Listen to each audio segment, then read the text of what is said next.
Une rencontre panafricaniste pour créer des ponts entre les enfants de l'Afrique, notamment ceux restés sur le continent avec ceux déportés par l'esclavage.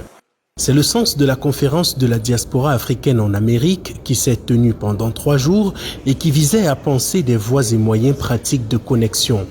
Autour de la table, des représentants d'une centaine de pays qui ont tous en commun d'abriter des communautés afrodescendantes. C'est le cas par exemple du Brésil où notamment l'État de Bahia a une population composée à plus de 80% d'afrodescendants et qui, comme les autres afrodescendants du monde, font face à de nombreux défis liés à la couleur de leur peau. Maintenant, il faut agir.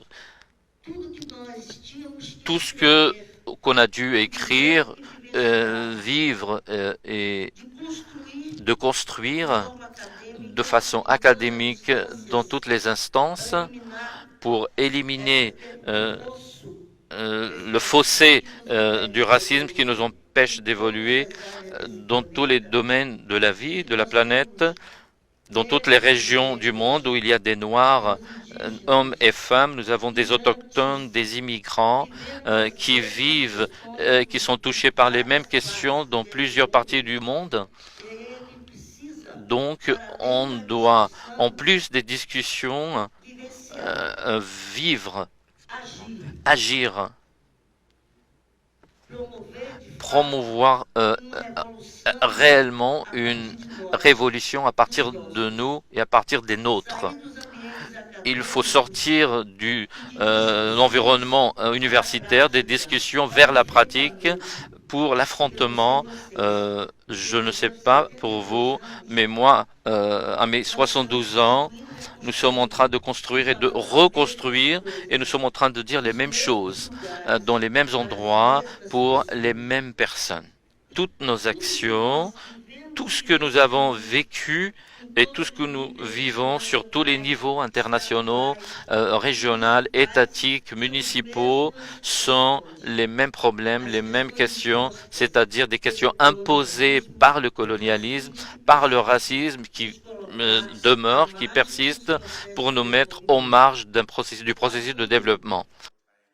L'objectif aujourd'hui est de créer des liens entre l'Afrique et sa diaspora, au-delà d'engager des actions concrètes dont l'un des objectifs est, comme le rappelle le ministre togolais des Affaires étrangères, le professeur Robert Ducé, également de ramener en Afrique ce qui a été volé par les colons, en particulier tout le patrimoine culturel et historique qui constitue l'un des axes de réparation.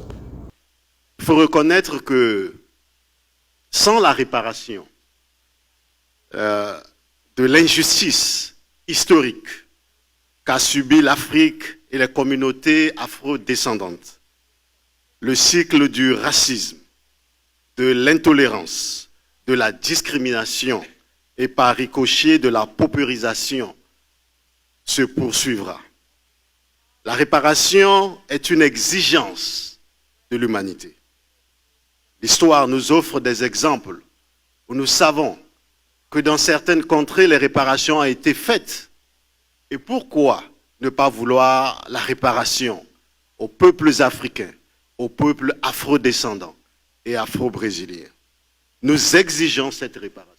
Cette conférence de la diaspora qui se tient à Bahia, au Brésil, entend entamer un travail de mémoire, un véritable travail de titan qui consiste à reconnecter le continent africain avec sa diaspora via plusieurs axes qui ont constitué des différentes commissions de ces travaux. On a eu par exemple une commission mémoire qui a pour objectif de rétablir la mémoire historique africaine.